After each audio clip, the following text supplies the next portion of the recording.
We'll give it just a couple more minutes, let everybody get settled. Oh, there we go. Here, we'll just put all these up here like this.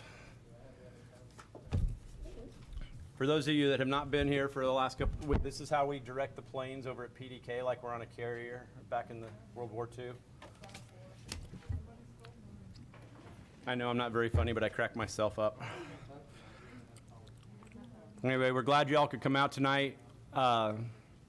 We've been doing things a little differently during COVID. I don't know that we have people waiting outside. It looks like we got a couple empty chairs. We're going to have a public hearing for zoning. And typically what we do is we move the item forward to the work session. But in an effort to keep everybody, rolling through here, I've dubbed these the COVID rules. And so we go ahead and finish up with the work session part of this, and so we'll have that. So the item, for example, Chamois Plaza is the first one on the agenda. We'll just knock it all out right off of the first part of it during the public hearing, so it won't come up later in the evening, even though you see it on the agenda later in the evening. So with that, then, and I'll try to repeat that, but it looks like the last couple of months we've had kind of the standing room only and people waiting outside. It looks like we don't have that this evening. I don't know if that's a good thing or a bad thing. Probably a good thing. It's always a good thing when you pull up and there's not like a Channel 2 or Channel 5 truck out there with a big antenna on top of it. Those nights are not fun. But I'll go ahead and read the rules of order for public hearing zoning matters. That's City Code Section 280-2. The hearing shall be presided over by the mayor. After calling the hearing to order, the mayor shall request the parcels of property which are the subject of the zoning proposal be identified and read. Following such identification and reading, the development director's recommendation shall be presented. The mayor and city council shall cause the director's written recommendations be made part of the record. Proponents of each proposed zoning decision shall then be allowed a total of 10 minutes for presentation of data, evidence, and opinion concerning the zoning decision. If all 10 minutes are not used, the proponent's remaining time may be reserved for rebuttal. Opponents of each proposed zoning decision shall then be allowed a total of 10 minutes for presentation of data, evidence, and opinion concerning each zoning decision. The presentation times may not be reduced, but may be extended by majority vote, provided they are expanded equally for the proponents and opponents. Anyone wishing to speak must come to the microphone and give their name and address to the city clerk. Do not speak unless you have the microphone and be recognized. Call the meeting to order, but being recognized may be challenging with your mask on. Public hearing item number 1, PZ 2020-637, which is 5544 Peachtree Boulevard. Which, as I pointed out earlier, is the Chamblee Plaza Grocery DCI. Yes, Mayor and Council, this is a request for DCI with 17 concurrent variances, 7 concurrent waivers, and also a request to amend a previously approved condition of approval. As you mentioned, this is at Chamblee Plaza, which is at 5544 Peachtree Boulevard. This site is zoned VC Village Commercial and is a little over 17.5 acres. Here the applicant is proposing to demolish a portion of the building and reconstruct a building as a grocery store with some attached retail suites. Some of the variances we'll go through. The applicant is requesting to reduce the required zoning buffer from 40 feet to 30 feet. That buffer is behind the building, adjacent to the existing single-family lots. There's variances related to impervious surface, open space, the minimum building height, the floor-to-ceiling height, maximum sign area. There's also variances related to the streetscape requirements. That's essentially to build the streetscape as approved with the previous DCI, so no real changes from what was proposed last time. To also vary the outdoor lighting requirement, there is a parking variance. The maximum for this site is 632. They would like to build 760. And then also variances for interparcel connectivity and to allow the parking to stay between the building and the street as is currently situated. There is a variance request to not provide wheel bumpers throughout the parking lot, to not provide the raised pedestrian pathway between all parking aisles and the building entrances, to not provide any compact parking spaces, to allow an existing pole sign to remain, which is the current main Chamblee Plaza sign, and then a variance to not meet the city's post-development stormwater requirements. The waivers are mostly related to the parking lot landscaping. You can see here on your screen and in your packet. There's also a variance to allow an additional curb cut. This is not a new curb cut, it's just to allow it to remain as is, and then to not meet the minimum driveway spacing because of those numerous curb cuts. They have also requested to amend a previous condition of approval. As you recall, this was before you in 2019. A DCI was approved. One of the conditions was that the streetscape on Longview Drive be constructed prior to any future development. That was not part of that original DCI. The development before you today was not part of that DCI, so if you carry that condition over, they would have to put in the Longview sidewalk before they move forward with this portion. They would like to tie it to this development as opposed to the previous DCI. This site, as you'll see on the site plan, they're really only proposing changes to Building 300, which is the furniture outlet. The rest of the site has been upgraded, renovated over the years, but since they are now passing the redevelopment thresholds, they do have to apply for a DCI, variances and waivers, in order to bring the site into compliance with the UDO. So they have passed that requirement, and hence all the variances and waivers for the existing buildings. So they will be tearing down that existing building that's about 57,000 square feet, reconstructing a grocery store and some attached retail suites. They are reconfiguring the parking lot in front of the grocery store, which you'll see here on the site plan. They are requiring to do the streetscape improvements or they're proposing to do the streetscape improvements on Longview. They just would like to hold off on that until later. They are installing bicycle parking and EV charging stations. In terms of the stormwater design facility, you'll see here on the map shortly, there's 3 basins on this property. They would like to bring Basin C into compliance with the city regulations and leave the other basins to not meet those requirements. Basin C is takes up the most of the property in the shopping center, and I'll show you that here shortly. I did want to highlight the zoning buffer, which you'll also see on the site plan. There is that 40-foot zoning buffer. They would like to reduce that to 30 and do some supplemental plantings. Here's the aerial map showing the parcel. Again, though they're currently impacting the northeast side of the property there, Building 300, they do have to bring the entire site into compliance with the UDO. Here's the site plan showing the grocery store and the attached shops. And you can see the reconfigured parking with the angled parking spaces in front of that property. And then this is the landscape plan. Here you can see a little bit better how that zoning buffer is being treated. It's back behind Building 200, which is just outside of the scope of this request, of this development request, but definitely part of the DCI. And you can see how that zoning buffer is reduced down to 30, and then between the 20 and 30 foot parts of the zoning buffer, they are proposing those supplemental plantings. As you recall, last month we looked at Chick-fil-A. They have submitted an exhibit showing how concept of how those improvements would be implemented on Chamblee Plaza's property, and Chick-fil-A agreed to allow that to happen on the neighboring property, but not on their property. And then finally, you see the basin map. So Basin C, 10.42 acres. It is the largest portion. They are proposing that potential stormwater detention location under the parking lot, but they would like to just to not meet the full post-development stormwater requirements for Basins A and B.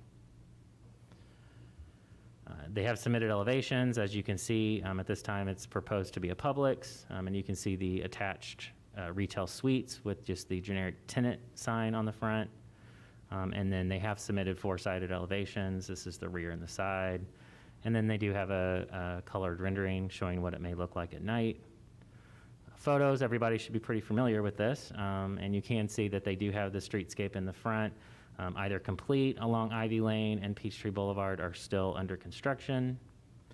Staff does recommend approval of the request. We do have a couple conditions in here for you to consider. Condition 2, while we understand interparcel connectivity may not be required for all of the lots, we would recommend that the interparcel connectivity be provided to those commercially zoned parcels along Longview. for future connectivity, and then to potentially consider at least one connection on the backside. If those properties along Chamblee Dunwoody were ever to redevelop, that would facilitate another connection. We've also recommended that while we do not recommend that they bring the entire parking lot into compliance with the parking lot landscaping regulations, we have heard from the applicant themselves concerns about safety of pedestrians and vehicles driving through that parking lot. And we do feel that adding wheel stops and potentially doing actual landscape islands in a lot of those areas that are currently just striped and painted landscape islands may help to get people to flow better through that parking lot and make it safer for pedestrians. So we did have those in here for your consideration. The rest of these conditions are all part of the previous request, so we did carry those over, including maintaining that 40-foot buffer and then bringing the parking lot lighting into compliance with the UDO, and then meeting the full requirements of the stormwater ordinance. Those were all conditions that y'all placed on the development previously. We do recommend approval of the majority of the variances and waivers. We only recommend denial of 3. Get to that screen. We recommend denial of the variance for the zoning buffer that was denied last time, or it was a condition last time, so we do defer to council on that. And then the denial for the wheel bumpers and the stormwater management system requirements. The condition to the request to change that condition of approval, again, that was a condition placed on the site by council, so we would again defer to whether you feel that's appropriate at this time, but have recommended denial at this point. And that is all I have. Great, thank you, Matt. John, do you have anything to add? Very good, thank you.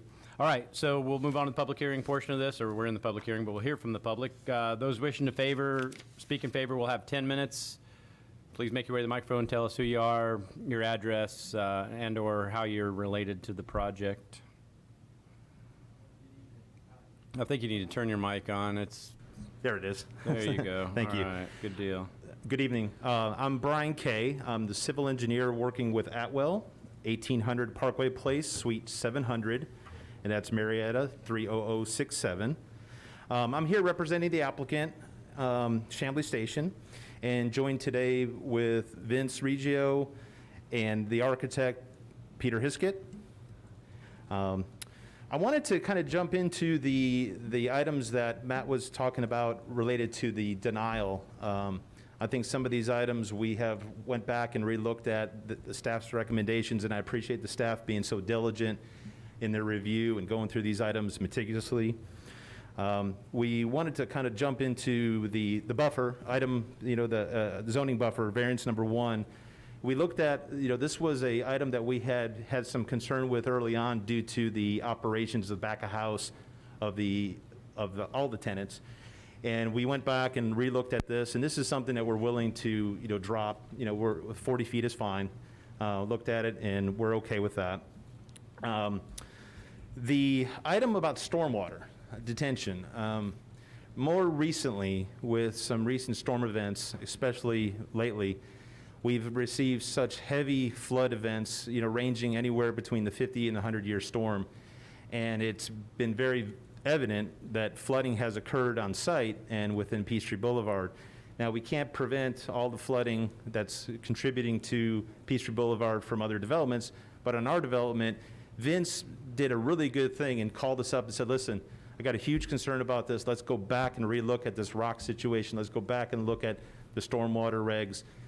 And so we scrambled. His rep, Charles, got a hold of a geotech. They went out there, did some scanning and some drilling purposely to find out where this rock layer was. Anecdotally, we were told that this rock was shallow. We further investigated it, and sure enough, we feel confident that we can put in this detention pond in basins A and B and bring the entire site up to code. So that's what we'd like to do. We would basically agree with the denial and like to move on and put it in, and be good stewards of the code. In regards to the wheel stops, we feel pretty strongly that wheel stops are a hazard when it comes to any type of commercial development, retail development, and especially with shopping carts. They become the place where folks leave their shopping carts on top of the wheel stops. They also become a trip hazard for folks walking through the parking lots.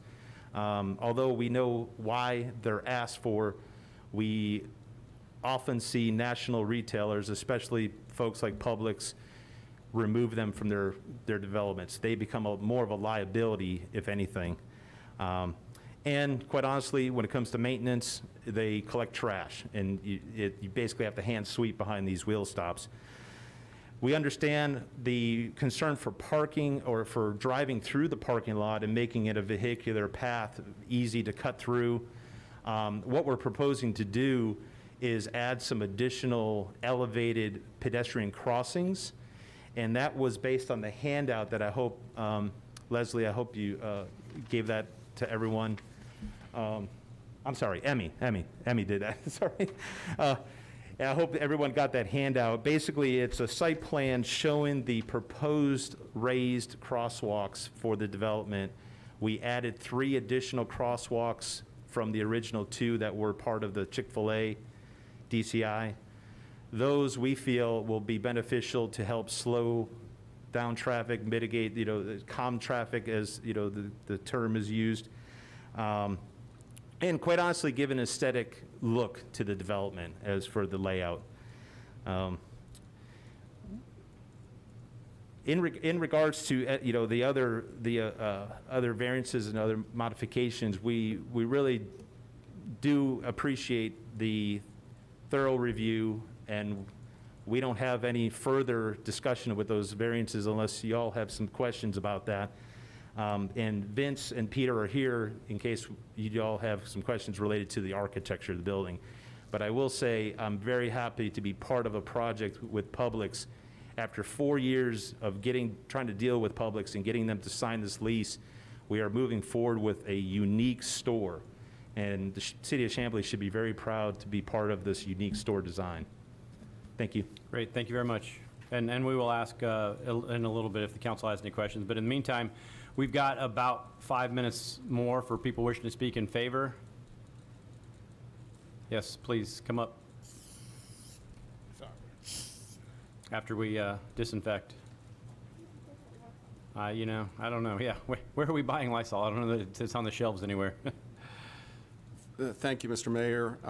I'll be brief. My name is David Kirk with the law firm of Troutman Pepper, 600 Peachtree Street here on behalf of Chick-fil-A. We're here to speak in favor of the renovation of the center. We've been there for 34 years nearly, and believe it's long past due to update the center. One concern we have, and perhaps there's a way to work this into a condition of approval should you choose to approve it, are the construction hours. At least twice in the last couple of weeks, we've had our operations disrupted by construction activities related to the center. The first time we were given sort of general notice that some work was going to be going on, not really the extent of the work, but a considerable amount of work, and that caused disruption to the traffic flow and to the operations of the restaurant. Just today, presumably in connection with the core samples or the drilling they are doing related to the detention facility, without any notice at all, the center roped off the 3 parking areas adjacent to the Chick-fil-A site, such again causing disruption to our operations and causing confusion among our customers. I'm not the expert on construction, but Rex Powell, who has built hundreds of Chick-fil-A's, and Jason Toole, our engineer, are, and they tell me that these sorts of this sort of activity at the level that's going on should really occur at off-peak times, at off-hour times, so as not to disrupt existing businesses. And I'm going to ask Rex, if he will, to just come forward and give his thoughts on when appropriate limitations might be. Great, thank you.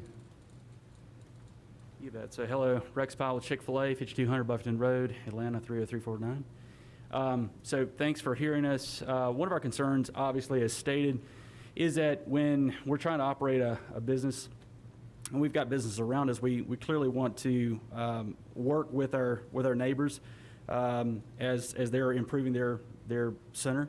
But as our experience has been, when we're improving Chick-fil-A's, others lean into us through necessary measures to ask us to please respect their thoroughfare as well. And so as you see, as stated, when we see situations where, like today, we're seeing that traffic is being impeded, customers can't get to get around the Chick-fil-A, team members can't access the Chick-fil-A due to this. We would just need some form of agreement that there are some off-peak hours that work for both parties, so that obviously Trinity can get their work done, but we can at the same time maintain the operation of our property, of our business. So we just wanted to state that and share that. It's something that's very normal that we're confronted with. I mean, we remodel Chick-fil-A's all over the country and have to be good neighbors with the parties around us. And so it's just one of those things that we just want to make sure that we're touching on here and ask them we reciprocate good Great. neighborly behavior. Thank you very much. Thank you. Appreciate that. Thank you. Okay, great, thank you. So we still have about a minute and a half left. If anybody else wishes to come up and speak in favor after we Lysol down the microphone.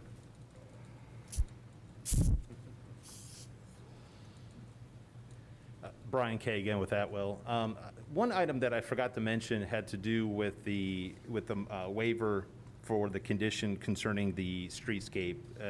Just for clarification, we were requesting simply just to keep the permits together so we can do the work in concert with each other and not have to do one, get in there, damage the work, and almost look like a patch job later if need be. We want to get everything done at one time. That was the purpose of that waiver request. In regards to, just quickly in response to Chick-fil-A, this was done quickly for the purpose of this meeting tonight to make sure we had a decision to whether or not we were going to argue the point of detention. And that was the only reason. It was very sorry for the inconvenience. That was not intended to do such harm to the site. We just wanted to get the information so we can come here tonight with a firm yes or no on what we were going to do with the detention system. Very good. So we apologize for that inconvenience to Chick-fil-A. Thank you very much. 30 seconds. Not your 15 minutes of fame, but you can get 30 seconds. All right, is there anyone who should speak in opposition to this project?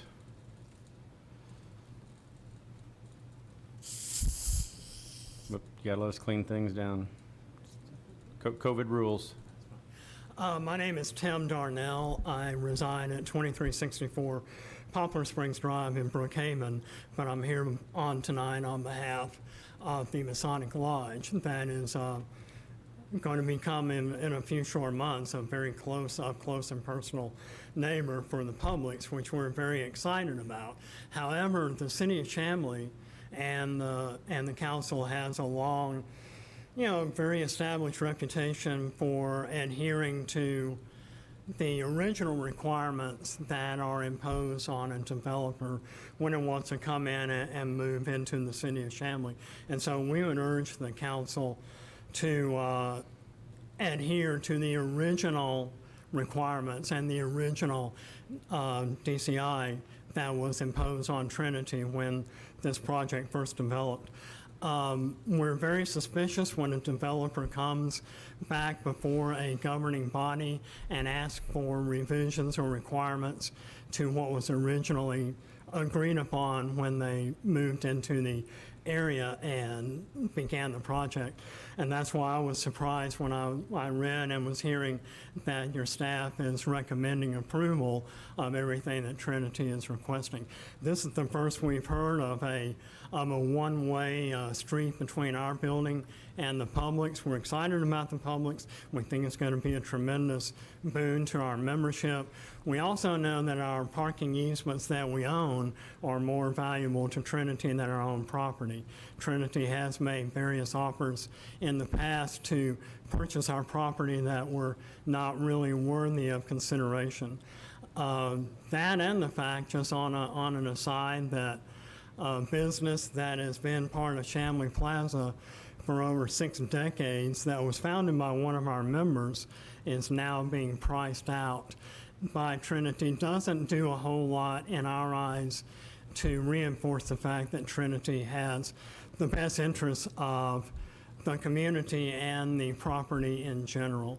So all in all, we would just strongly encourage the council and its staff to require Trinity to adhere to the original requirements, especially the stormwater requirements. We can see all kinds of issues coming forward with that. So with that, we would just ask that the council require Trinity to adhere to the original requirements and recommendations.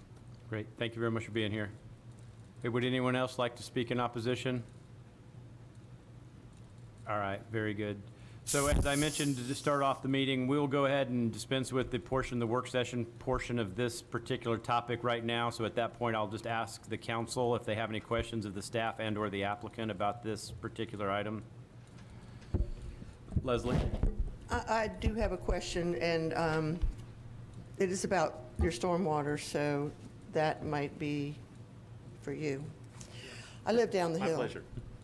And while I know that the sewer work has nothing to do with you, it has shown me that water pours out of your parking lot in front of the lodge, from the driveway in front of the lodge onto Longview, and rushes down that street. Right now, it's carrying gravel with it. That will end, and it's certainly not your fault. However, it's a lot of water, and it always has been a lot of water. So is your stormwater management vault D, or C rather, is that going to reverse that? Well, our design incorporates all of the runoff from the development. Okay. So we are adding inlets strategically to capture that water.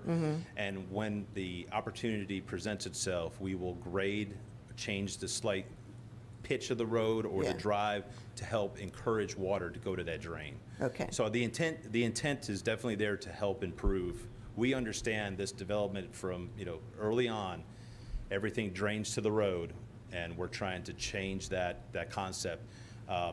I was involved, I was the engineer involved with the Curry Honda across the street, and Yeah. it was the same type of concept. Everything was draining to the road, blowing out Peachtree Boulevard, and it became very evident that we need to capture the water, we need to hold the water, and what we're proposing even today with our change of our feelings with A and B, we're going to put stormwater detention in now. We're going to meet the code, the current city code to do that, and we will improve the drainage. Now, we can't improve everything No. that's around us, but Yeah. we'll do our part with our lot. Well, I think that's quite a big deal to me, and so I appreciate that. Oh, absolutely. I also want to say that the sidewalks look great.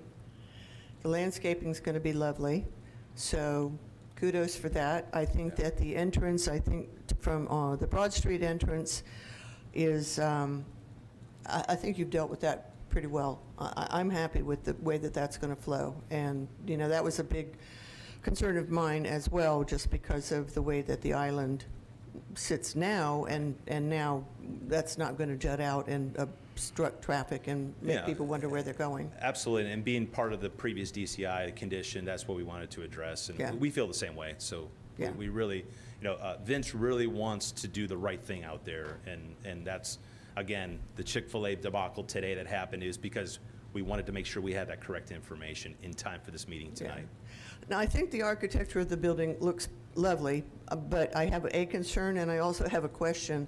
When this idea was floated, and it probably was through the Business Chronicle, there was a picture shown of original Publix that was quite retro. I mean, it wasn't retro, it was original, and it was very 1950s, and that's what everybody kind of thought this one was going to be.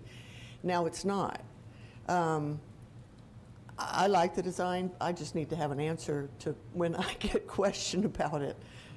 That is beyond my education. I'd have to ask Peter Hiskett to come up here and speak to that. Okay. Okay.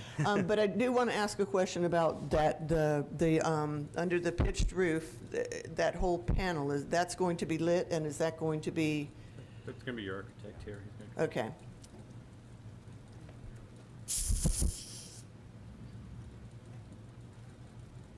Good evening. Peter Hiskett, 3625 Brookside Parkway, Suite 395, Alpharetta, Georgia. To answer your question, I'll answer the second one first. Yes, that is all going to be lit as the rendering shows. It'll be translucent glass, so it'll have a nice glow to it. With respect to the elevation that had been published, that was before my involvement in the job. But in working with this tenant, I've done over 100 different Publix designs over 28 years or so. That is a look that they relished in the 1950s and 1960s, but doesn't work for them now as far as a marketing and an appearance perspective. And so they have quietly asked us to stay away from that kind of design in the future. So that was the direction. Okay, so does this light panel, does that go all the way around on the Yes, back? it does. And how long is that going to be on? When is it going to go off at night? It'll be controlled by photocell. I don't think that answers my question. Is that going to be on all night?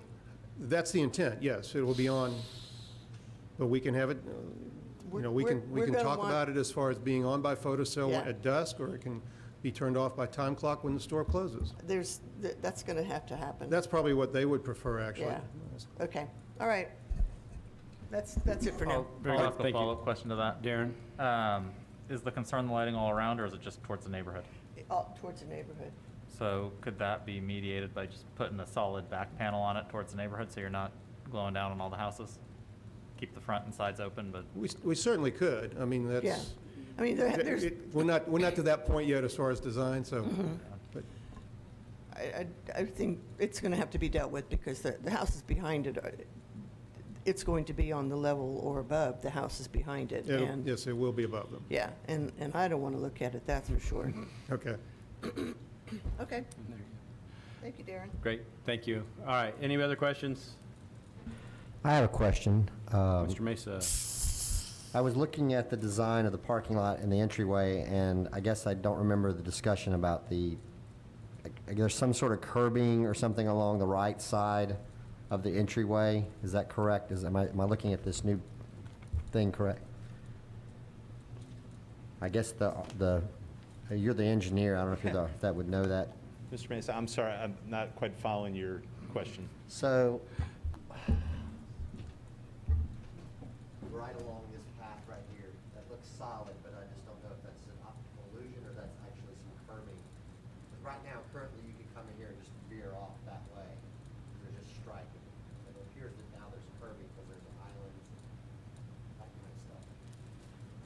Okay, yeah, sure. So the intent there is to have that curb so that so you funnel, if you're going to the IHOP, coming in off of Peachtree, you could make a hard right, but you cannot make a left out of that driveway in front. And then it'll be curbed all the way up For the four-way. to the four-way. John, it's like coming into Whole Foods off Johnson's Ferry.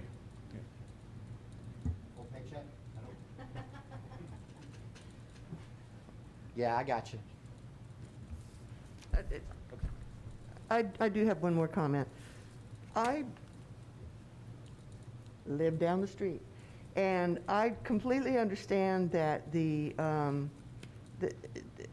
it's a free-for-all when I do it. When I come in on Longview and then go through this shopping center and I'm in a hurry, I do a diagonal, blah, blah, blah, blah, blah, blah. I feel like your islands are going to do a good job of controlling that without necessarily the need for those curbs. And I'm going to ask you, is that what you considered when you put these islands in the first place? The whole circulation in the shopping center has been problematic because you have to know your way around.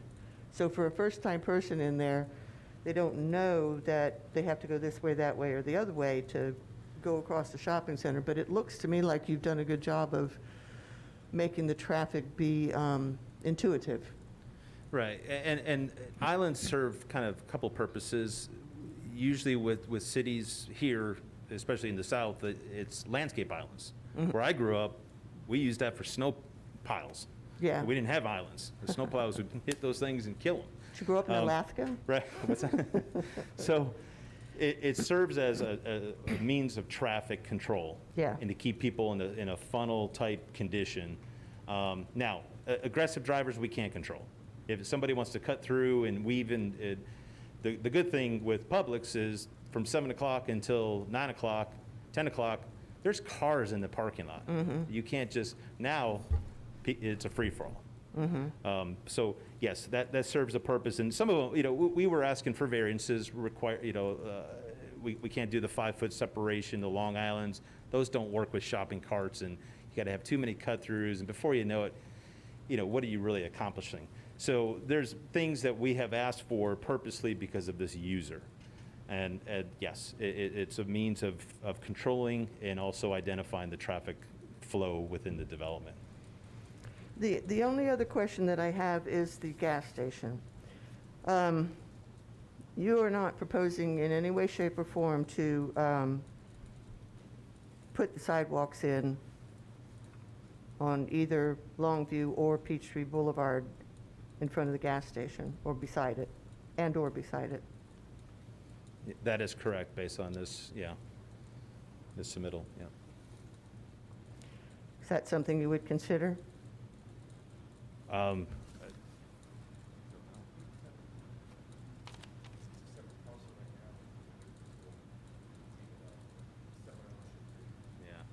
Yeah, it's a separate ownership for that parcel. I mean, it's something that, obviously, the city we would have to do that as part of that redevelopment, and they're currently looking at a potential redevelopment for that corner. So to do it now, I don't know how much you'd gain. You have those driveways, you have a very little piece of sidewalk that's available. It's bigger than a little piece, and we have a pretty good sized population at the extended stay hotel across the street, and there's a lot of foot traffic from that. And I am beginning to finally notice more foot traffic even along Peachtree Boulevard because we have sidewalks. But it's that traffic from that extended stay hotel that I worry about, because the sidewalks give direction, and they have no direction, so they Right. walk where they want and do what they want. I've seen Yeah, the paths, you see the Yeah. wear paths and all that. path of least resistance. And I think we would look at it, I mean, Okay. by all means, look at it and analyze and see what we can gain from it. Yeah. Okay. Very good, thank you. Any other questions? All right, hearing none, we'll move on. Next item on the agenda, still under public hearings, is PZ 2020-649, which is 1980 and 1982 Fifth Street, which is Centennial Aviation Academy variances and waivers. Yes, Mayor and Council, this is a standalone request for variances and waivers. There's a request for 1 variance and 4 waivers. This is a NC2 zone parcel, about 0.3 acres. And here, a flight school would like to move into an existing office building that was previously a home, and install some parking in the front and the rear. The variances are to allow parking to be located between the building and the street, to allow a third curb cut, to not meet the minimum driveway width for an interior driveway, to not meet the minimum driveway spacing, and then to allow a driveway between the building and the sidewalk. The property currently has 2 curb cuts and 2 driveways, and the applicant would like to add a third. The front yard parking area would include 4 standard spaces and 3 compact spaces and 1 ADA space, as you'll see here on the site plan shortly. There is the existing driveway that would be widened to 10 feet and would extend behind the house to reach the parking in the back. The applicant does show on the site plan an accessory structure. There's no variances required or requested for that, but it is shown on the site plan. And the applicant's not proposing any changes to the building that would require a permit at this time. Here's the aerial, so you can see the building on 5th Street near Hardy, just close adjacent to the airport. And the site plan here, you can see a little bit better on the aerial, where you can see the house is kind of built as a duplex style, where you have a driveway on each end and sidewalks and an entrance. This is going to be a single user, but the 2 sidewalks obviously are existing. And then, as you can see on here, they want to keep those 2 sidewalks and then driveways, and then add a new driveway in the middle. So there would be 3 driveways very close to each other. And you can see the 8 parking spaces in the front, and then they're adding an additional 5 parking spaces in the back. Site photos, and you can see the duplex-style house with the 2 driveways and originally with the 2 separate entrances. It is zoned NC2, so it is a neighborhood commercial where this use, office use, and training school is permitted.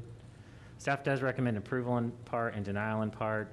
We do recommend that one of the curb cuts be removed, the one that's really not being used for anything, and then allow it to stay at 2 curb cuts. So it would be the middle curb cut and the curb cut they're going to extend behind the building. We also recommend that because of that narrow driveway, there's only 5 spaces back there, but we did add a condition just to make sure there's proper signage and markings just to make it more safe. We do recommend approval of the majority of the variances and waivers, and again, we do recommend denial of that 3rd curb cut because it doesn't seem necessary at this point. And that's all I have. Very good. Thank you, Matt. John, anything? Nope, didn't think so. All right, very good. So we'll ask those wishing to speak in favor, please come to the microphone, give us your name, address. Come on up. Yes, sir, please.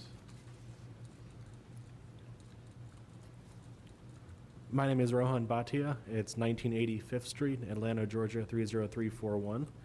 I'm one of the owners of Centennial Aviation Academy, and we wanted to keep that 3rd driveway only because it would be about $10,000 to remove that driveway.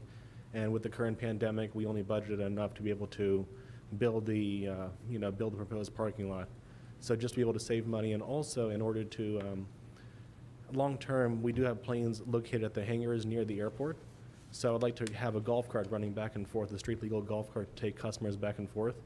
It'd be a nice, good, safe way of taking people to and from the hangars that we have across the street. And also for trash cans and everything else. Very good. Thank you. Anyone else wish to speak in favor? Does anyone wish to speak in opposition? All right, as I've mentioned earlier, and maybe some of y'all didn't hear, we'll go ahead and move this item forward to the work session portion of it, and go ahead and ask the council if they have any questions. I see Darren reaching for his mic. Yeah, I've got a question for staff. Isn't this the site that has the failing stormwater sewer structure in the backyard, or is that the one adjacent? Looks like it's been failing for years and continues to cave in and have erosion down that whole stretch between 4th and, I think it's 5th.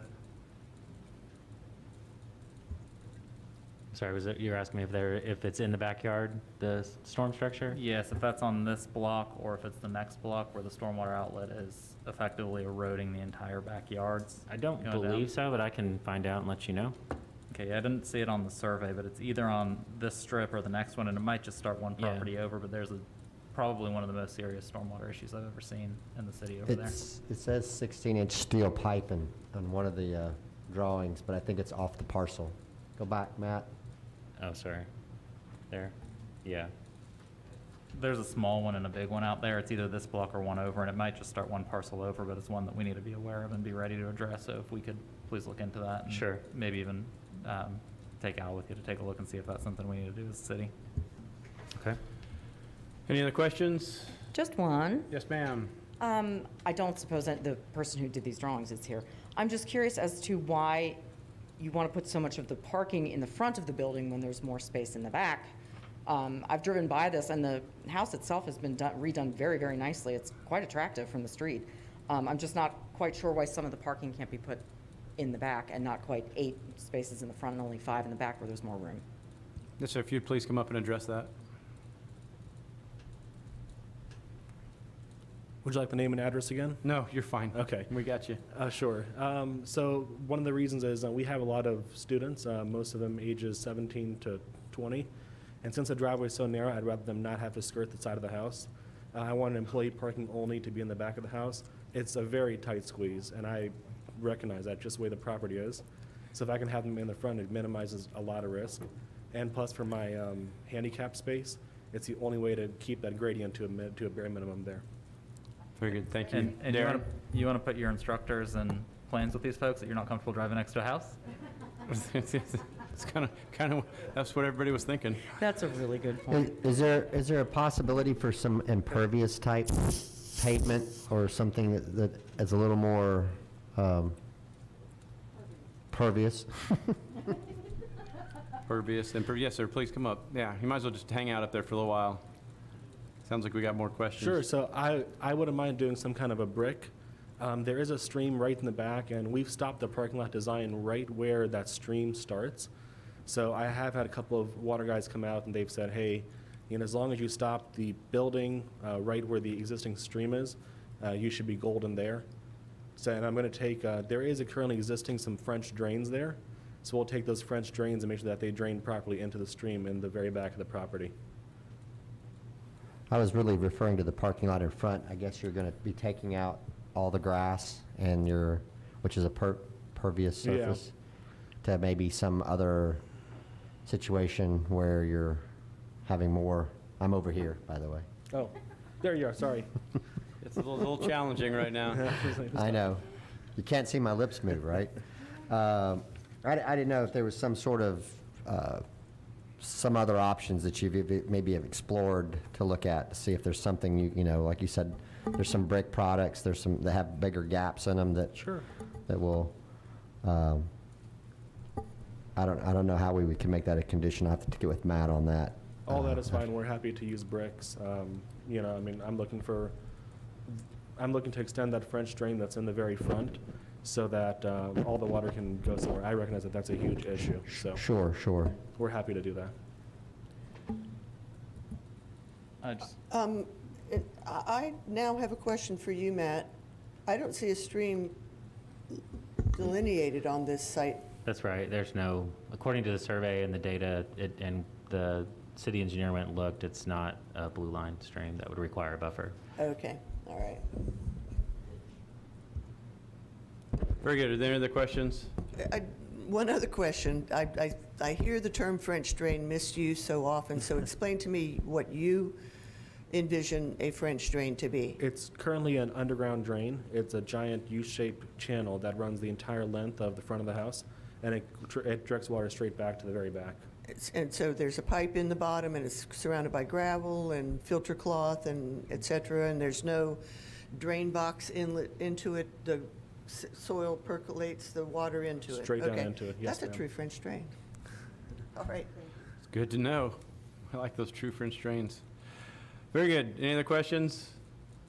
All right. That means we get to move on to item number 3. PZ 2020-650-358 Keswick Drive. It's a stream buffer variance.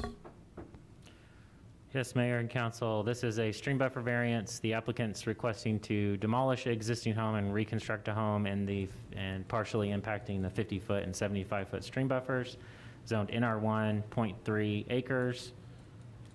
The variance, again, just one variance from the buffer requirements.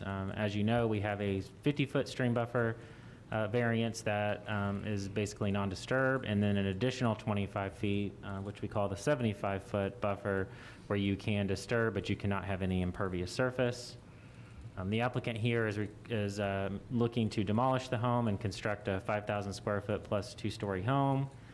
There are increases. There is a little bit of existing impervious in the buffer that is being increased by about 1,200 square feet in terms of the impervious surface, and then the total amount of land disturbance within that 50-foot buffer is about a little over 1,100 square feet. Here you can see the aerial along Keswick Drive. This is the existing survey, so you can see on the buffer map, there's a portion of the 2 back patios and deck that currently go into the 75-foot no impervious.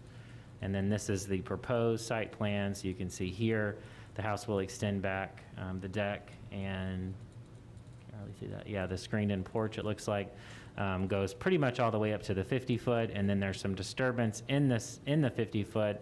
A lot of that is to accommodate water quality device. It's not for development, though there would be some disturbance related to the development. The applicant has submitted architectural elevations, rendering. The site photos, you can see that existing stream in the back and the existing home, both from the front yard and the rear yard. Finally, staff does recommend approval. This house is at the back, as far back as it can go in terms of the contextual setback range. So we do have a condition in here, if council would like them to consider maybe moving that forward slightly. They have about 12 feet to play with if you would like to see it further out of the stream buffer, or if you would prefer to keep it where it is, then it would require the full stream buffer request. And that is all I have. Great, thanks, Matt. All right, very good. We'll move on. Anyone wish to speak in favor? Please come up and tell us who you are. Good evening. I'm Matt Moore. I'm the actual homeowner and the applicant at 3588 Keswick Drive. So good evening, everybody. I appreciate you allowing me to take the time to come up here. I'd like to appreciate or thank Matt. Thank you for the description, and thank you for Development Department and all of your help through this process. I have learned, as I think somebody else has said, a lot about the process and a lot about the code. So. Overall, I wish my wife could be here with me, but I'm representing our family tonight due to everything obviously going on with the pandemic. So we've lived in City of Chamblee for a little over 7 years, and we've really felt at home. But as with most houses built in the 50s, we've obviously pretty quickly run out of space. Since we moved in, we've had our 2 children, and so they obviously help keep us busy, but also fill our home. So. Ever since we moved in, we've been thinking about doing any sort of, some sort of addition or renovation, but we've had water issues, speaking of water runoff, in our basement for several years, and so we eventually decided that we would do a rebuild. We love our neighborhood, we love Sexton Woods, and we love Chamblee, and we wanted to be able to design a plan that is overall in keeping with the neighborhood. Our children like to play in the front yard. We like to have our friends' kids be able to feel safe and playing in the front yard. And we presented a plan that's in front of you that we hope is in keeping with all that and will ultimately allow us to stay in Chamblee for quite some time. So overall, we would like to seek approval specifically for the variance request as we originally submitted. The conditions set forth by staff, I'm concerned overall would kind of defeat some of the intent that we have with the initial plan that we submitted. Overall, first we have the fact that if we move too far forward, we're actually going to, even though there's a little bit of contextual setback room there, we're going to be quite a far bit in front of the other houses to our left and right. As you look at our house, the home to the right is actually a newly constructed home. We would actually be in front of them as well. And so would not be currently in line with the current block face. Could also set a cascading effect. There's already been quite a bit of construction on our street. So continuing to move and push that contextual setback, I'm concerned would set a precedent that we would not want to do on our street. And like I mentioned, our kids do play in that front yard, so as much as I'd want them to be able to play out there, it might be tough safety-wise if we were to move too far forward. If we do move, we're also going to still be in, as Matt described, we're still going to be in that 50-foot buffer, so we still would be impacting it quite a good bit. And ultimately, we do plan on, as we talked through as far as the silt fence and the water quality treatment that we're going to put back there, that's most of the reason why we need to be in that 50-foot in the first place. There's also, I don't know if you can see it on the plan in the right-of-way, there's actually quite a substantial 42-inch oak that we have very specifically tried to stay away from. We actually have a natural area that's surrounding it today. Coming out to where it was recommended would actually start to impede on that critical root zone for that oak as well. And then finally, there's a little piece that we would not actually be able to come as far as requested due to the current porch. It would actually cause us to go and need an additional variance. So right now, all we're asking for is the stream buffer variance. We would actually need to do a contextual front setback variance as well if we were to come quite as far as recommended. But overall, I just want to make sure that everybody knows, and I know some folks see familiar faces. We love and appreciate the city. We kind of stumbled upon Chamblee when we were looking at getting a house. We're excited about the prospects for the future, and we really do want to stay here, especially with our proximity to Keswick Park, the rail trail. And when we moved here, it was our first house. And since, like I said, we have our 2 children. And so we, expanded and now we do need to expand, and we would rather stay here. We love the community, which is why we'd like to stay here. There's a lot of other Atlanta neighborhoods, but this is where we choose to call home. So with that, I just want to say thank you very much for your time, and appreciate it. Great, thank you for your time. Anyone else wish to speak in favor? Is there anyone here wish to speak in opposition? Oh, well, Harold, you get, no, I didn't wait long enough, so I'll just ask you when you come up, Harold. Are you wish to speak in favor or opposition? Where were we? Favor. In favor, okay, great, thank you, sir. Harold Bowers, 3576 Kessler Drive. No problem with them wanting to expand. Appreciate what they've done. And I feel like they've done more to the house to them than me. Thank you. Great, thanks, Harold. We appreciate you being here. Would anyone else wish to speak in favor? So sorry I got ahead of myself there, Harold. Anyone wishing to speak in opposition of this? Very good. All right, so I'll ask the council if they have any questions for the staff or the applicant. None.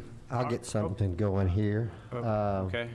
On it says the proposed water quality, is this flow wells? Is that what that is? What is that showing on the plan?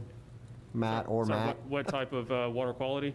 Yeah, right in this area. Yeah, so it's a water quality pit extending from basically the entire width of the property. You're talking about like what kind of materials would be in there? I didn't know, sometimes they do a flow well, which basically like 55-gallon drums stuck in the ground that have gravel and other things in there. No, the intent would be that it would have those 3 entry points, but it would be an actual pit that would extend the entire length. So it wouldn't just be flow wells at each point. Obviously, we're open on that, but that was what was proposed to try to catch really anything that goes in that backyard. Hence why long and skinny, trying to stay as tight as we can to the house while also capturing as much water as we can. Great. Any other questions? I think the house placement makes a lot of sense. The front porch is on that contextual setback line, so I think you meet the intent of that provision. Other questions, comments? All right, very good. We'll move on. Thank you very much for being here. Appreciate the kind words about our city. The next item is PZ 2020651, which is 3224 Caldwell Road, which is a rezoning. Yes, Mayor and Council, this rezoning is being requested in relationship with an annexation request on Caldwell Road. If you recall, we did recently annex and rezone the neighboring property owner. This is a very similar request. It's currently in the city of Brookhaven. It's a small part of the parcel is located in Brookhaven. The majority is located in Chamblee. In fact, I'll show you here on the map. It's a tiny parcel, part of the parcel. It's about 234 square feet. So this request would it would rezone the property once annexed from Brookhaven residential to Chamblee NR1. That does comply with the recommendations of the comprehensive plan, so we would recommend approval of the zoning change. Very good. That's it. Is that it? Yep. Okay, thank you. John, did you have anything to add on this? Okay, very good. All right. Those wishing to speak in favor of the rezoning of 3224 Caldwell Road, please come to the microphone.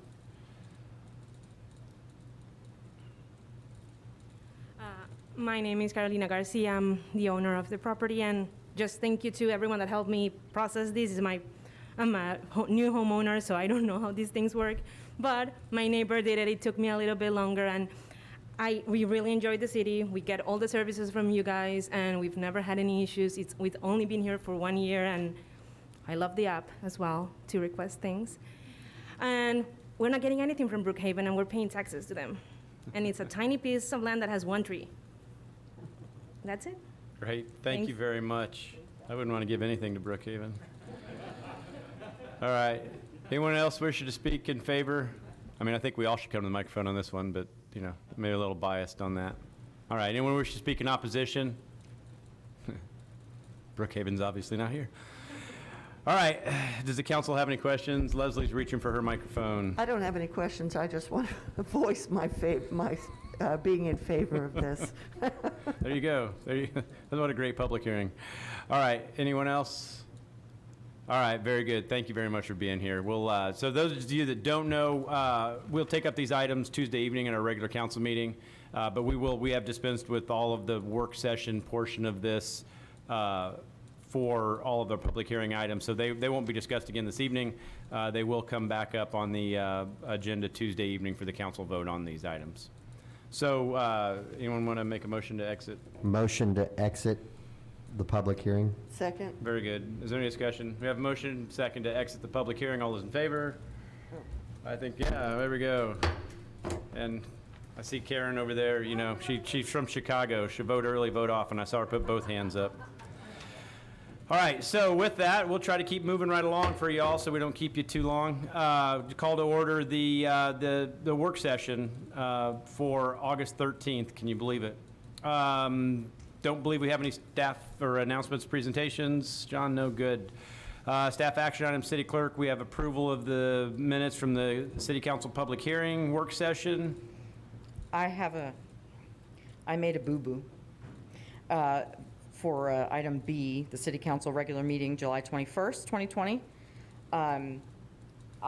Under item 3 from the development agenda item, PZ 2020-639, 3653 Claremont Road, the DeKalb County Tag Office. I misread, I skipped a whole sentence on number 7 in item 3, and it should read as follows. If the use of the property changes and is not owned by DeKalb County, the code requirements of interparcel access shall apply. Further, if an adjoining property owner desires interparcel access, the applicant/owner agrees to consider such request in good faith, and its decision may be based on applicant/owner's own needs for parking, circulation, and security. Very good, thank you. Is there anybody have anything to add to that? All right, so was there anything, I'm going to back up for just a minute, Karen, I appreciate you helping us move even faster, but was there anything from the work session on July 16 minutes? I didn't think so. No, that was added between the work session and the. Right, so that was your motion that was made on July 21 at the regular meeting, correct? Correct. Okay, correct. very good. So was there anything else from the regular meeting, July 21, that we need to address? So Hold on, so we're going to still stick with Karen, and Darren has a question for that. Nope, okay. So is it the minutes that are wrong, or are you actually modifying the motion? No, it's the minutes that are wrong. Well, she didn't have it on, I believe, when she passed it off to city clerk. So the But it minutes was need- read as part of the motion. But the minutes need to be adjusted. Very good. Was there anything else? No? No, that's it. Okay.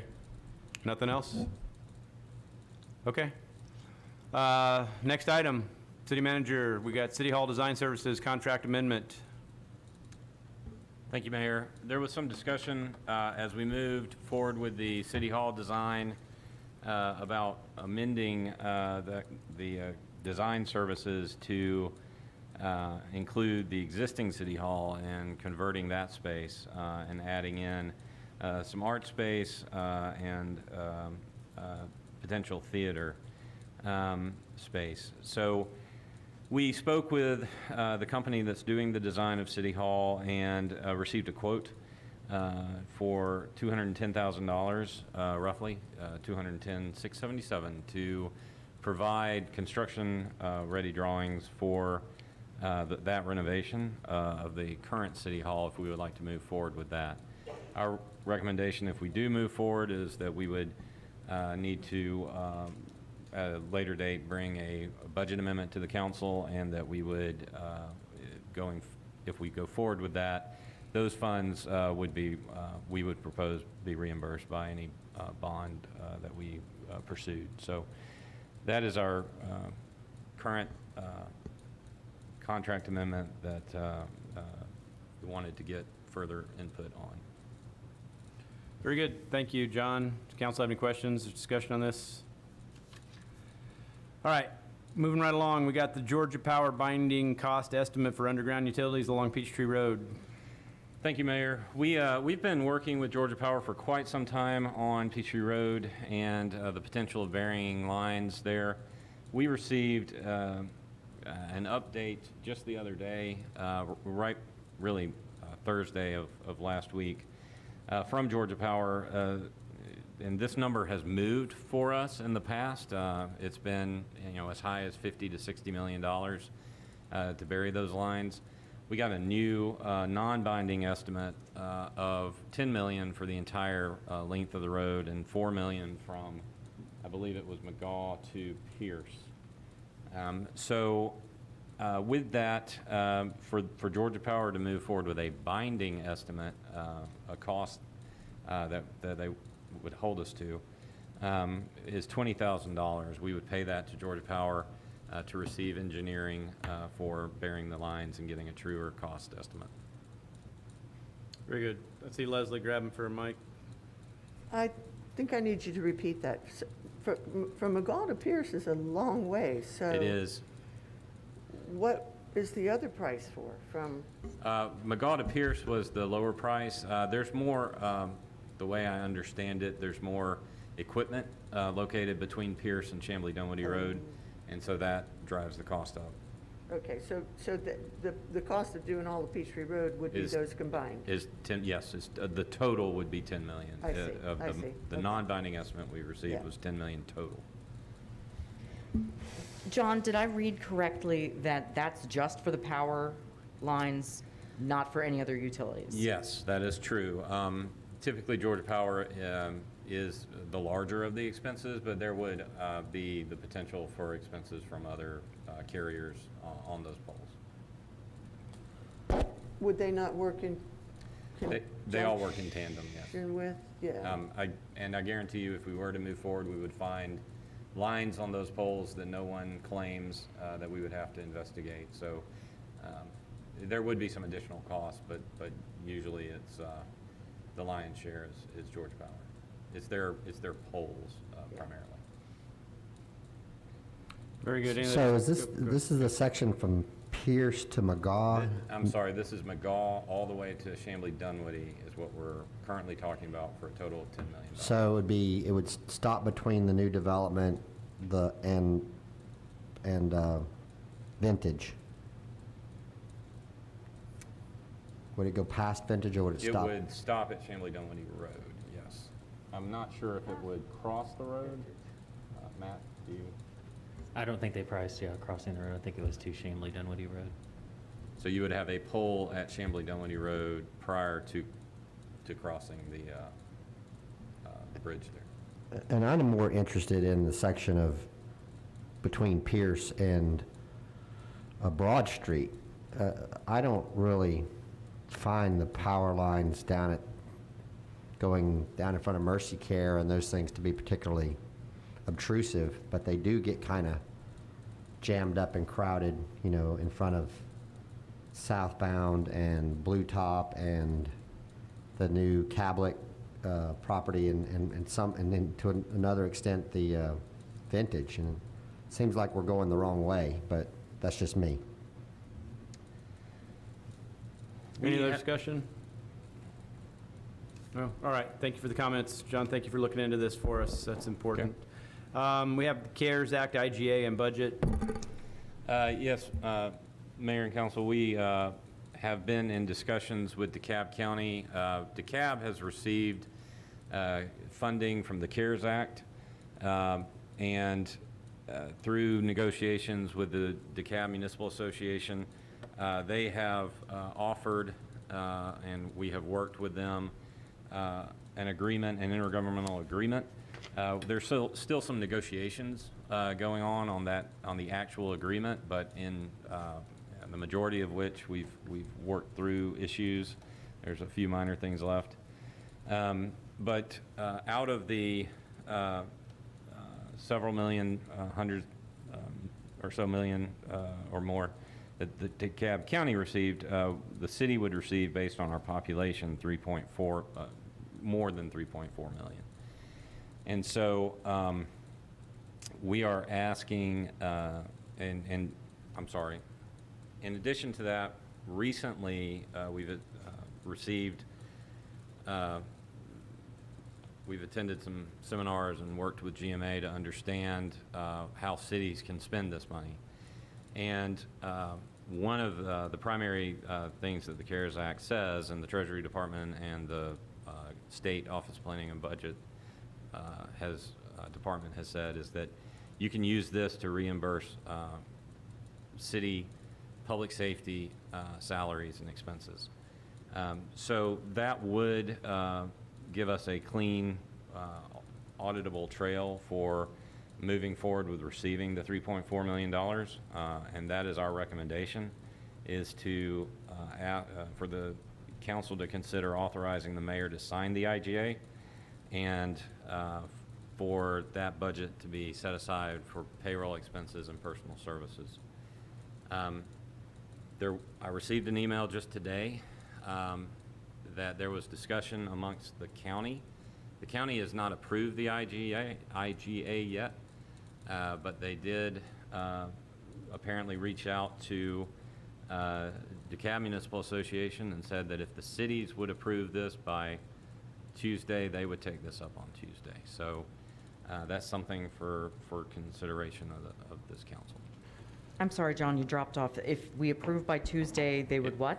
Essentially, if we were to move forward with this tonight, we would, the DeKalb Commission has, and the other cities also moved forward with something. Then the county has said that they would take this up on their Tuesday agenda during the day. I'm not necessarily rushed by that, but I just wanted to make you aware of that because it was. Well, let's have a discussion on it, because I don't think we necessarily have to be rushed, but I'll bring up just procedural comment in a minute. But let's dive into what the council may want to discuss about what you just said. Is there any discussions? I've had discussions with most of you about this, but Leslie, you have a question? So we are being asked to approve two things. One is the actual budget that you have proposed, potential budget that you have proposed, and also the resolution in support of the IGA? It's not a resolution, but yes, the authorization of the mayor to sign an IGA. And the budget is, John, I just want to make sure everybody's clear, because this is very, very important, and I've talked, like I said, with most of you about this. The budget is outlined as what you described, is the payroll expenses. Payroll expenses and personal services expenses, yeah. Okay. So is there a discussion on this? Motion to approve is recommended by the city manager. Very good. Is there a second? Second. Very good. Is there any further discussion on this item? Do we have a motion and a second to approve the CARES Act IGA and budget as presented by city manager? All those in favor? And that passes unanimously. Woohoo! You saved me from having to have any more conversation about not feeling rushed. You guys understand it. I appreciate your hard work on this, John, and I will point this out. I've talked with all you individually, or most of you, but we will do some things moving forward as well, looking at how we further spend some of our efforts supporting businesses and other issues as related to the COVID pandemic and supporting our community. We have, under Development Department, we had 4 different items, which all we had took up earlier. It's kind of nice to get that knocked out. Police Department, Parks and Recreation. F for Finance, Banking Services RFP. I don't even know who to look to. Thank you, Mayor and Council. We're going to ask our financial advisors at Davenport to present this information. Great. Thank you very much. Welcome, gentlemen. Good evening, Mayor, staff, and council. Thank you so much for having us here. My name is Ricardo Cornejo. My colleague is Doug Gephardt. We're with Davenport and Company, the city's municipal advisor over the last few years. We've been working over the last couple of months with staff, Ms. Gorin, Ms. Perro, and also Mr. Walker on a banking services request for proposal. Tonight, we are going to give you our recommendations and walk you through the top 3 banks. My colleague here is going to give you a background and overview of the proposal. Yes, again, my name is Doug Gephardt with Davenport. Pleasure to be in front of all of you again this evening. As Ricardo mentioned, we are the city's financial advisor. So on page 1 of our presentation, some of the things that we do as your financial advisor is just make sure that the city's financial status is up to date. We monitor your debt portfolio, financial policies, things like that. Also obviously help with the bond process, but we are more than just a transactional financial advisor. And for Council Member Lupton, who hasn't had the privilege we haven't had the chance to be in front of quite yet, the next page just highlights some of the things that we've done for the city just in the short stint as your advisor, and perhaps a reminder to the members of council. We've done a financial review. We've helped implement and revise financial policies in accordance with rating agency and industry standard best practices. We also developed a capital plan, including the refunding of and consolidation of the 2016 and 2017 DDA loans, where we were able to refinance that and get the city a more desirable outcome. Ultimately, about this time last year, we helped the city into the credit markets for the first time, where we got the very strong ratings of AA2, AA+, and it's something very, very proud of, where we ultimately got the $24.5 million revenue bond. And so as part of that, we're working on some additional capital planning, but in conversations as we were discussing with staff, one of the issues that came up where we felt that we could be of service is the city's day-to-day banking services are, and that's basically, you know, your payroll, your things like that get taken, who your banking relationship with. So what we were tasked to do is put together an RFP and act as the city's liaison in the conversations with these, and really put together a request and evaluate proposals that would meet all the city staff's goals, objectives, needs, and really improve the services and the outcome that you're going to get from your day-to-day banking relationship. With that being said, I'm going to turn it over to my colleague Ricardo, who is the ex-government banker, now financial advisor, and really the banking services expert, to talk about the results of the RFP. Great. Thank you very much. Thank you, Doug. So on Friday, April 24th, Davenport, in our capacity as financial advisor on behalf of the city of Chamblee, put out and distributed a request for proposal to over 19 local, regional, and national lending institutions. On Monday, June 15th, Davenport received proposals from the following banking institutions. In alphabetical order: Ameris, Bank OZK, BB&T, now Truist Bank, JP Morgan Chase, Synovus, US Bank, and Wells Fargo. So on the next page, you will see that the scope of work for the banking services were about 50 questions, and which were not limited to the following, and I'm just going to touch on a few. So very important things to staff and to the city: banking services such as the treasury management, cash management, credit cards, the online capabilities of what they're doing now. So on both treasury and credit cards, very important, the account receivables and account payable solutions and automations of such things. Banking stability, financial health network. Again, because of COVID, some of the banks have had certain things that they've had to do, and that was very important to us to see their stability. Finally, whether banks had a government client similar to the city and team dedicated for that purpose. And finally, if there were any sort of mergers or things that are going on that might affect the bank in general. So if you turn the page, in alphabetical order, you will see the summary of the top proposals. We broke it out into certain categories. Local presence, they all had local presence. Government team on BB&T, of course. ECR and interest rates. So ECR is basically what they use. It's the earning credit rate, which basically they are able to then give to the bank, give to the government in order not to have to pay fees. So that's how you get credited through the ECR. And then on top of that, they will pay you interest on the collected balances that are not used to be part of your ECR. So in the case of BB&T, the interest rates and ECRs proposed were variable. They were what they call a managed rate. So that means that their bank will make changes. It is not tied to the Fed funds, but rather that they will make the changes on a annual basis every 6 months, depending on when they would like to do it. So they gave us two options. One option of the ECR was 35 basis points with a 39% line item discount. What does that mean? So that means in the pro forma, every single line item is going to be discounted by 39%. And then in option two, they gave us a 52% line item discount, but no ECR. So you're basically getting a greater discount but no ECR. Interest rates for BB&T, option 1 was 10 basis points, or 10%, 10 basis points. Option 2, also the same, 10% or 10 basis points on the collected funds. So because there was no ECR, there was no monies that had to be placed in order to be part of the ECR, you were getting 10 basis points on the entire amount.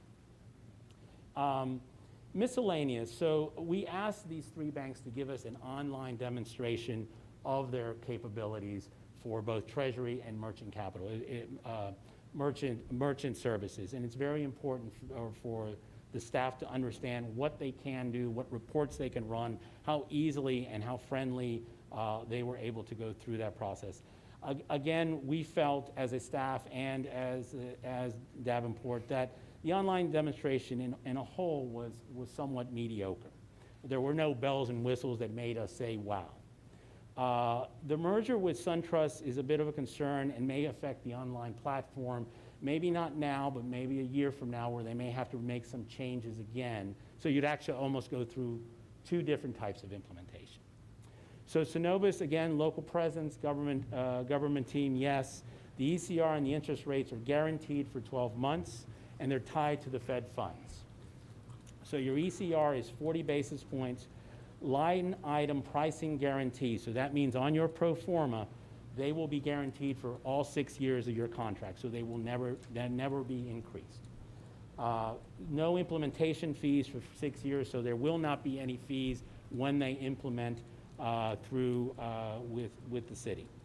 And then finally, any sort of line item charges will be waived for 9 months. So what does that mean on your interest rate? That means that on the entire amount of monies that the city has, that the interest rate of 35 basis points will be paid for the first 9 months. And then you'll have to pay some money into the ECR so that you can then not have any fees using the ECR rate or the earnings credit rate. Your interest rate is 35 on all collected funds. The team assigned and the size of the bank was something that we did focus on. It places the city as a very important client. It is one of the clients that the team in general stated that it would be an extremely important client to them because, again, the size of Synovus and the size of the city. The online demonstration in the line and also the basically account payables, account receivable solutions were very good. Were excellent, actually. They had lots of bells and whistles on their online and were extremely user-friendly. So Wells Fargo, yes, again, in both categories. Their ECR was a managed rate. Again, as I stated, that ECR basically is something that their top brass will make a change when they see fit. ECR was 25 basis points. Again, it was a non-interest-bearing account, so they did not pay any interest, but they did charge you, or they did give you an earnings credit rating of 25 basis points. And then finally, the team was very good. Their solutions were also good. The concern was that the ECR and the interest rate was the lowest amongst the 3 banks that we did choose because of their online capabilities and other things. Again, the size of the bank was a bit concerning.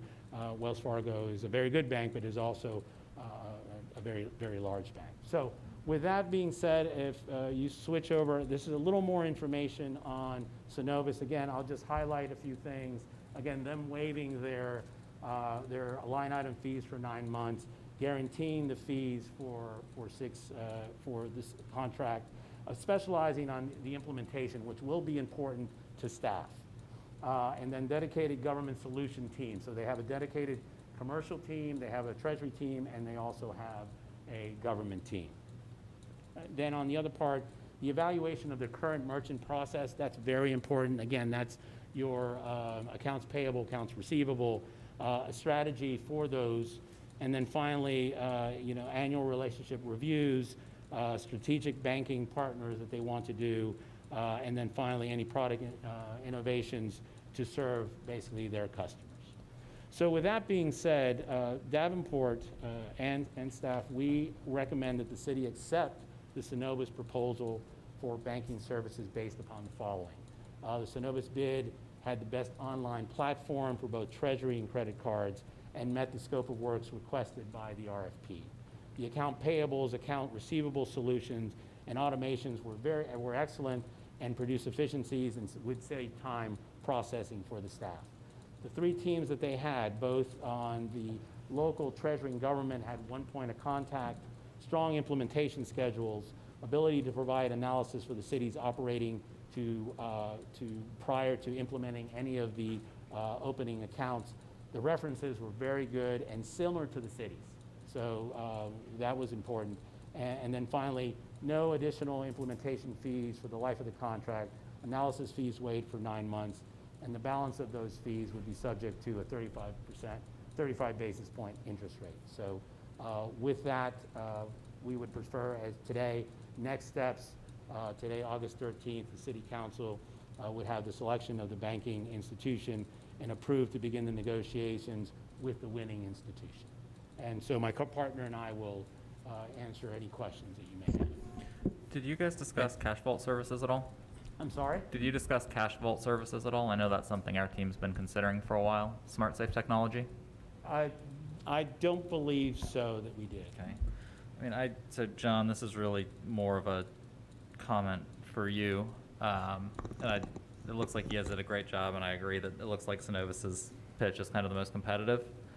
I do have some serious concerns about Synovus, based on experience with them in the corporate world, as well as really any player of about their size. Primarily that when back office systems go down, they tend to lack support and be reliant on third-party providers to address those. Most banks of that size use third-party providers for their online banking platforms. They go down, it can be hours, days, months, and there's nothing anyone internal can do. And my experience with Synovus has been that they tend to go out a lot, quite a bit, particularly on the check side and on their processing of POS pay and those kind of things. So I don't know if they have any back office integration, but system uptime is a concern. And that would be true of any small bank. Also the timing of data, and then this may have changed, but I would just caution us to make sure that effectively we have that dedicated team, which is important, but also that there is a backup, because traditionally most smaller banks have had smaller teams, and when that primary contact is out, there isn't really anyone that can address it. They kind of take notes or call around, but there isn't someone filling in to get things done for you. And so ultimately what that can mean is that you don't have access to your funds for sometimes up to a couple days. So I think it's really more of a caution against going with a bank that relies almost solely on third-party providers for online banking services without any back office integration with them. And at least if we do something like that, making sure that we have some other mechanism to continue to operate the city. It's certainly not limited to Synovus, but just something I want us to be cognizant of in making that decision. I'm not saying don't do it by any means, because I do think they take good care of us. But small bank systems have problems, and they go down, and they're calling folks at other companies to resolve it for them.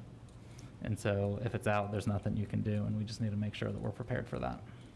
Very good. Thank you, Darren. Anybody else have any questions or comments?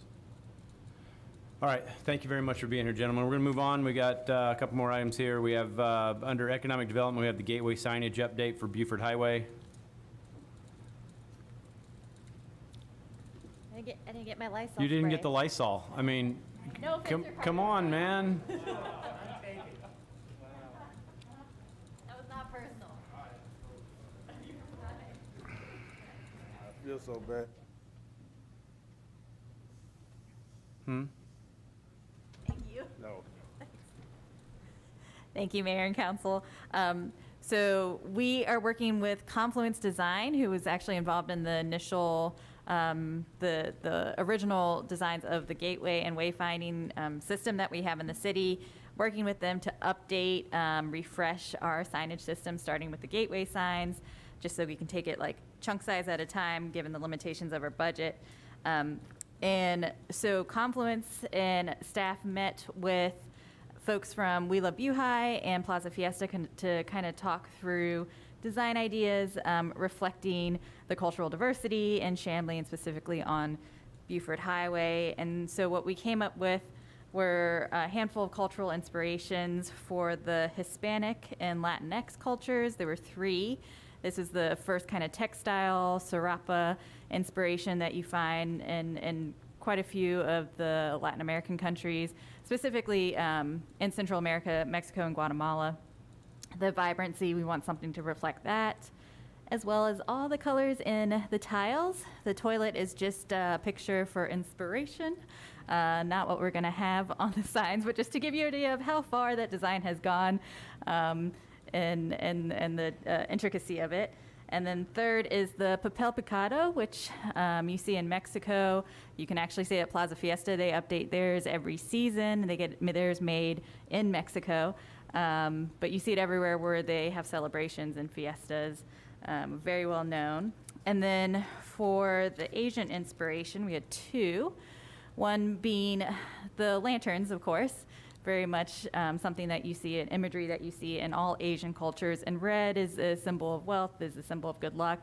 So you see that quite a bit too. So of course we wanted to integrate that in the designs. And then the brocade and silk texture, that kind of richness. Once again, still kind of that jewel tone colors, to use that in the design as well.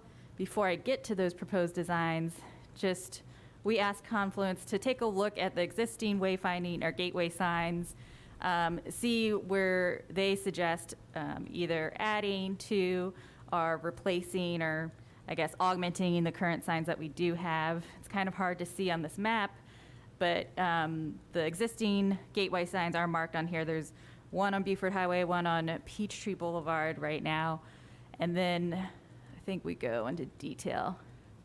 I'm sorry, I can't see that, but these are the existing signs. I think you guys know it well enough.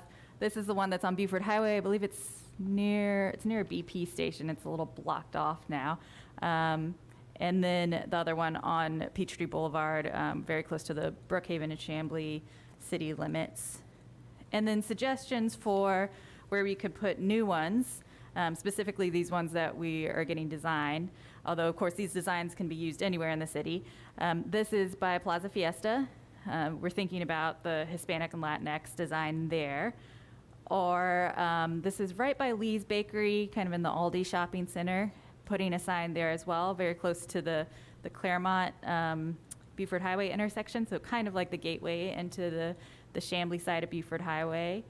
And then this is by City Farmers Market and Food Terminal, thinking about putting the Asian-inspired design there. These are all just suggestions. We haven't gotten into detail about easements or who owns what property, but I had just asked the designer to drive down Beaufort Highway and give his opinion on where he thinks the best spots would be and be more the most visible. Then on to the design concepts. We have 3 for the Hispanic Latinx themes. You've got the tile in the both option A and B. The B is obviously more intricate, kind of smaller detail. It also has this kind of piñata interior, which you'll see in a future slide. And then that C is reflecting that papel picado. Of course, ours wouldn't be papel, it wouldn't be paper, it would be metal, but still have that same look to it, kind of the swag hanging from the sign. So this is that option A, the bigger tile, kind of wrapping the existing gateway sign design. Option B is what I talked about, having kind of that hanging piece in the middle to give it some more texture and highlight some of the more details in the tile design. And then the papel picado, kind of give it the look that it's hanging from in between the railroad tracks. And then for the Asian themes, we have these 2. A is taken from that brocade theme, the giant fan that you see in many Asian-inspired interior designs. And then B, we have the lanterns, of course. Can't not have a lantern. So this is the kind of the 3D rendering of the fan option. And then there's the lantern option. I think that's it. This is just kind of talking through what we're going to do next. We need the pricing. We've got some rough pricing. We're kind of limited. I think we had set $50,000 in the Renaissance Fund for this. Part of that will be used for design, and we're hoping we have some money to do at least one or two of these signs, or at least augment the existing signs. And I believe that's it. Very good. Thank you, Catherine. I appreciate it. John, did you have anything to add to this? I would just say that, these are options for signs in different areas of the city. And then, we did bring forth some ideas for locations for signs. Of course, not every sign would have these themes attached to it. We still have our traditional Chamblee sign as well. So what we would like is some guidance on where you think, in terms of locations, for new signage that the council would be interested in along Beaufort Highway or Peachtree Boulevard. And then secondly, which of these options do you prefer as we move forward? Because they are, obviously there are 5 really good options, but I would like to mention there was a 6th option of one of those lucky cats with the arm swinging. Yes. That got cut, but that was my favorite. So if anybody Gotcha. wants to bring that back, I'm. Well, John, if I could suggest, and I appreciate that, I think this is all very new for us, and I think, we could sit here, and I've been through this process before on a lot of different things, and more than welcome to hear from the council on their thoughts, and definitely want to give the staff feedback, but would ask your opinion and the council's opinion on, sending us out an email with all of this information and gathering the data from it, and then we might be able to have some conversations just seeing, who liked what the most.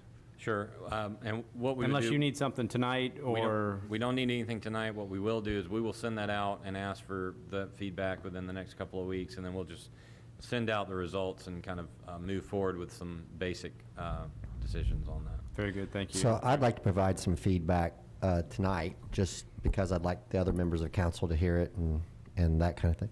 And one of them was, I don't like any of the designs that cover the original type of, or covered a lot like that. I think the first Hispanic one just covered it up, and it kind of really changed. Didn't really look like the Chamblee sign anymore, that one.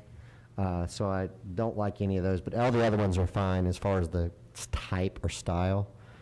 And then the other thing that concerns me about this is that we have locations we deem as Hispanic or Asian, and say, we're like planting a flag in the ground and saying, this is the Asian community, or this is the Hispanic. I would like to see these woven throughout the city and incorporated in multiple places, and especially like at the Peachtree Road at the on the border of Brookhaven. I think that would be an awesome place for one, high visibility. And then maybe the other one, say, like where you talked about the Aldi's, and that's another high visibility. Maybe then think about things from the north. I think Jim Ellis said he was going to do some sort of sign there. There could be a new one there. They're just, those are my thing. I really hesitate about just saying this is where the Hispanic one goes, and because this is where the Employment Plaza Fiesta. To me, it just, I don't know, just seems kind of, I don't know why, it bothers me. No, John, I completely agree with that. I think it's a great comment. Leslie, you had something you want to say? Well, I feel that those locations, the ones coming north from Brookhaven and going south from the little sliver of Doraville before you enter Chamblee on Peachtree Boulevard, are more, I'd rather see a more international theme, an inclusive international theme, as opposed to, one of these signs is obviously, well, 3 of them are obviously Hispanic oriented, and 2 of them are obviously Asian oriented. I'm not sure that I have a problem identifying, Plaza Fiesta is the ubiquitous Hispanic gathering spot. So why, I don't think that we're saying, oh gee, this is where all the Mexicans live, but I do think that it is indicative of the population and the commercial population of that area.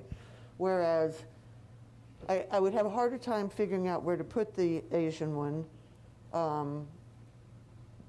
just because, we do have Chinatown, but it's not as thriving as it once was. So that would require some study on my part, and I think on all of our parts, to figure out where that would go. But I don't necessarily think that we're creating ghettos of the population with these signs. As a matter of fact, I think we're celebrating them.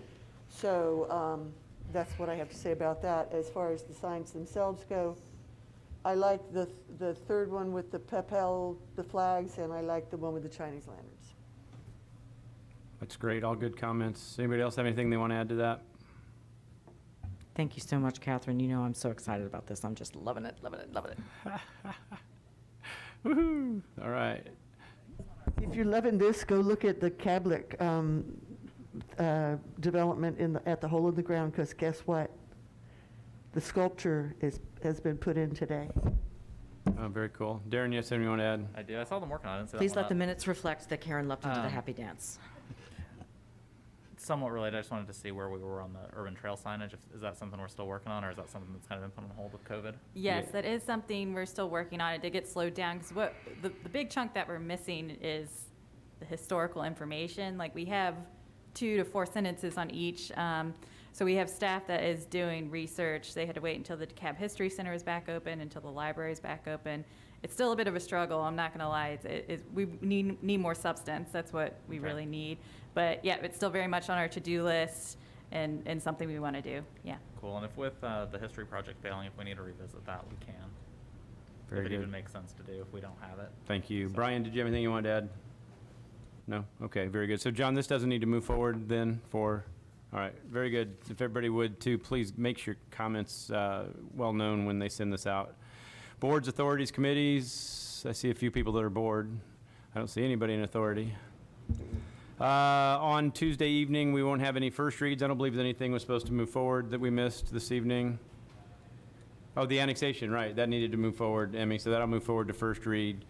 Anything else, John? Thank you for catching that. Second read of ordinances then on Tuesday will be the semi-annual UDO amendment and the ordinance requiring face coverings. Nothing from mayor and council. Everybody gets a big old gold star. Was there any citizen comments? Anybody care to come up and get 3 more minutes of fame? Going once. Come on, Matt. Going twice. All right, no citizen comments. Do we have an executive session this evening? Very good. Then I will call the meeting adjourned and try to get home before I get rained out.